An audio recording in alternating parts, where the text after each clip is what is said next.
Hello my dear students, welcome to my channel and I hope you all are doing great. So इससे पहले हम आपका जो BEGLA 137 है उसकी टोटल यूनिट 6 तक कवर कर चुके हैं। साथ ही साथ हमने कुछ क्वेश्चंस को भी डिस्कस किया था और आज इस वीडियो के अंदर मैं यूनिट नंबर 7 को डिस्कस करने वाली हूँ। यूनिट नंबर 7 में जो भी इम्पॉर्टेंट है वो हम यहाँ पे आपको बताएंगे ताकि आपके एग्ज़ाम की तैयारी काफ़ी आसान तरीके से हो सके। यहाँ पे हम आपको जो भी पढ़ाते हैं उसका फ्री पीडीएफ आपको हमारी वेबसाइट से मिलता है। उसके बारे में मैं अभी वीडियो में आगे आपको बताऊंगी। उससे पहले हम डिस्कस करते हैं कि यूनिट नंबर 7 जो कि फिगर ऑफ स्पीच पार्ट 2 है उसके अंदर आपको क्या क्या पढ़ना है। तो हम इसके अंदर आयरनी के बारे में जानेंगे, पैराडॉक्स और आपका जो एंटीथीसिस है इसके बारे में हम जानेंगे। ये तीन इसके मेन इंपॉर्टेंट जो है टॉपिक्स हैं। एग्जाम के अंदर इनके शॉर्ट नोट्स आपके लिखने के लिए आते हैं। अब मैं आपको बताती हूँ कि आप कैसे BEGLA 137 की जो फ्री पीडीएफ्स है उन्हें डाउनलोड करेंगे। उसके लिए आपको गूगल पे सर्च करना होगा BEGLA 137 इम्पॉर्टेंट क्वेश्चंस जून 2025 हिंदुस्तान नॉलेज। सो यहाँ पे आपको ये इम्पॉर्टेंट क्वेश्चंस का आर्टिकल मिलेगा।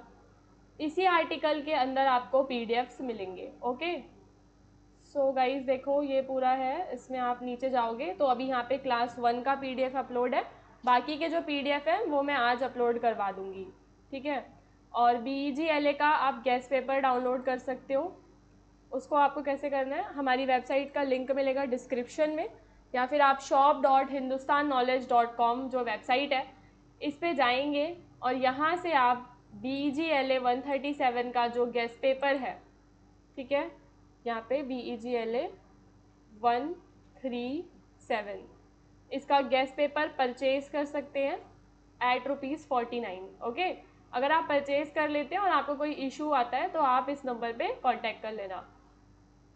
सो गाइस स्टार्ट करते हैं। सबसे पहले इंट्रोडक्शन में देखेंगे कि जो पहले वाली जो हमारी यूनिट थी ना उसके अंदर हमने फिगर ऑफ स्पीच जैसे कि सिमली, मेटाफर को पहले ही कवर किया हुआ है और अभी हम यहाँ पे दूसरे जो लिटरेरी डिवाइसेस होते हैं उन्हें कवर करने वाले हैं।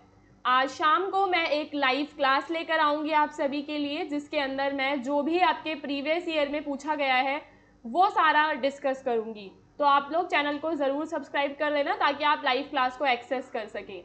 सो गाइस प्रीवियस यूनिट के अंदर हमने सिमिली और मेटाफर जैसे जो हमारे फिगर ऑफ स्पीच हैं इन्हें कवर किया था और अभी हम दूसरे लिटरेरी डिवाइसेस को डिस्कस करेंगे जैसे कि आयरनी, सेटायर, पैराडॉक्स और antithesis.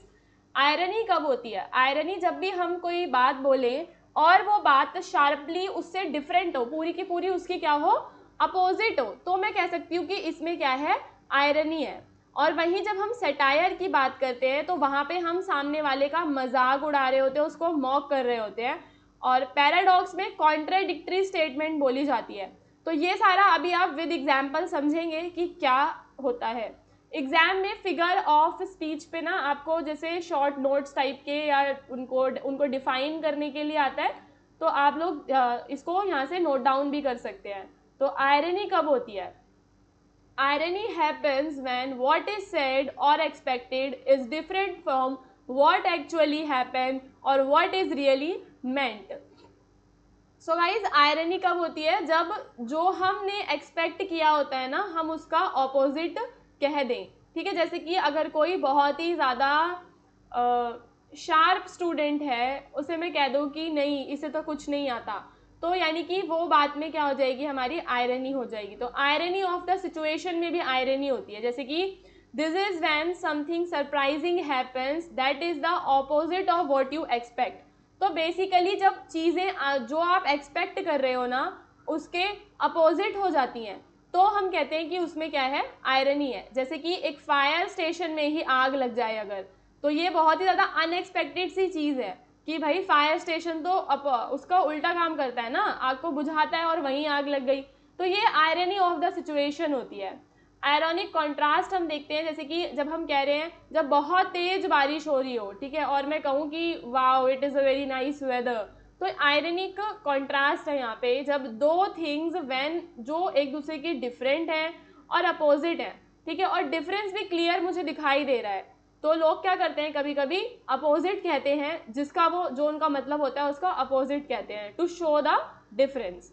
Then irony in satire होता है, तो satire uses irony to make fun of people's mistake, लोगों की मिस्टेक्स का और उन लोगों का जो बैड बिहेवियर होता है ना उसका मजाक उड़ाने के लिए बेसिकली हम इस तरीके के सेंटेंसेस का यूज़ करते हैं। It help people see what's wrong, think about it. तो यहाँ से लोगों को एक चीज़ समझ में आती है कि लोग जो हैं वो समझ पाते हैं कि क्या गलत है और उसके बारे में लोग जो हैं सोचना भी शुरू करते हैं। एंड गाइस देखो, जैसे आपने देखा होगा कि जो हम न्यूज़ देखते हैं तो न्यूज़ के अंदर हम देखते हैं कि जो पॉलिटिशियंस होते हैं ना उनके कार्टून्स बनाया दिए जाते हैं और जो भी वहाँ पे सिचुएशन चल रही होती है वो हमें रियल लाइफ में ऐसा दिखाया जाता है कि वो कार्टून के माध्यम से हमें सोचने पे मजबूर किया जाता है। तो cartoon that make fun of a politician by pretending to praise them, ठीक है, तो वो कार्टून क्या प्रिटेंड कर रहा है, वो कार्टून यहाँ पे ये प्रिटेंड कर रहा है कि जो पॉलिटिशियन है ना वो उसको प्रेज कर रहे हैं, उसकी तारीफ कर रहे हैं, बट इन रियलिटी वो उसे क्या कर रहे हैं, क्रिटिसाइज कर रहे हैं।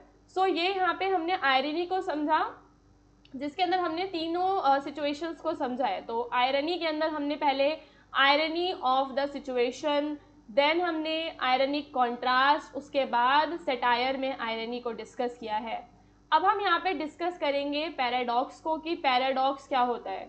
तो guys, a paradox is a statement that seems strange और does not make sense at first because it has two opposite sides, but when you think about it, it can be true और meaningful।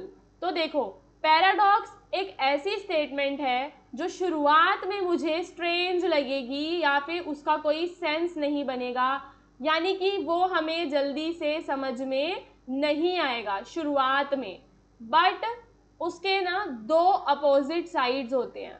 जब हम उसके बारे में बहुत ज़्यादा सोचेंगे तब हमें उसका मीनिंग रियलाइज होगा और हमें पता चलेगा कि वो बात तो एकदम सच थी।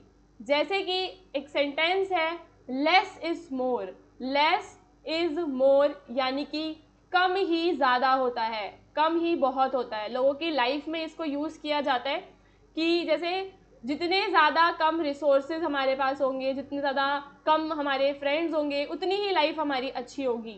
तो हम कहते हैं कि लेस इज मोर। तो it sounds weird because less and more क्या होते हैं गाइस, देखो एक दूसरे के अपोजिट होते हैं ना, ये होते हैं हमारे विलोम शब्द, but it means sometimes having less stuff can be better. But यहाँ पे बात ये हो रही होती है कि जब मेरे पास लेस स्टफ है, मेरे पास कम चीज़ें हैं ना, तो वो मेरे लिए क्या हो जाता है, बेटर हो जाता है। देन हमारे पास होता है एंटीथीसिस। तो एंटीथीसिस कब होता है, जब दो opposite ideas are placed close together, दो ऐसे आइडियाज जो एक दूसरे के क्या होते हैं, अपोजिट होते हैं, बट हम उन्हें एक साथ लेकर आते हैं ताकि हम ये दिखा सकें कि वो एक दूसरे से कितने डिफरेंट हैं। यहाँ पे इनको राइटिंग में या स्पीच को थोड़ा सा इंटरेस्टिंग बनाने के लिए इन्हें यूज़ किया जाता है। It was the best of times, it was the worst of times. This shows two very different feelings about the same time. तो एक बार हमने उसको बोला कि ये तो बहुत ही बेस्ट है और एक बार बोला बहुत ही वर्स्ट है। सो यहाँ पे हमने दो डिफरेंट फीलिंग्स को सेम टाइम पे क्या करा है, एक्सपीरियंस करा है। आप लोग हमें कमेंट्स में एंटीथीसिस के और एग्जांपल्स भी बता सकते हैं, या फिर आप लोग चाहें तो ये जो था पैराडॉक्स वाला ये भी आप बता सकते हैं, क्योंकि ये थोड़ा सा पैराडॉक्स वाला जो है ना आपको इंटरेस्टिंग भी लगेगा और वो एग्जाम्पल्स दूसरे स्टूडेंट्स के भी काम आएंगे। तो आप लोग कमेंट करके ज़रूर बताइएगा और चैनल को सब्सक्राइब कर लो, अपना गेस्ट पेपर परचेज कर लो अगर आप करना चाहते हो, या फिर फ्री पीडीएफ्स को ज़रूर डाउनलोड कर लेना, वहाँ से भी आप रिवाइज कर सकते हैं। और लाइव क्लास हम लेकर आएंगे आपके इसी पेपर के लिए, जिसमें आपको सारे के सारे जो प्रीवियस ईयर में जो पूछा गया है ना कि कैसा पेपर पैटर्न आता है और कैसे आप पेपर को सॉल्व करेंगे, क्या आपकी अप्रोच रहने वाली है, वो सारी चीज़ें मैं उसी वीडियो में डिस्कस करूँगी।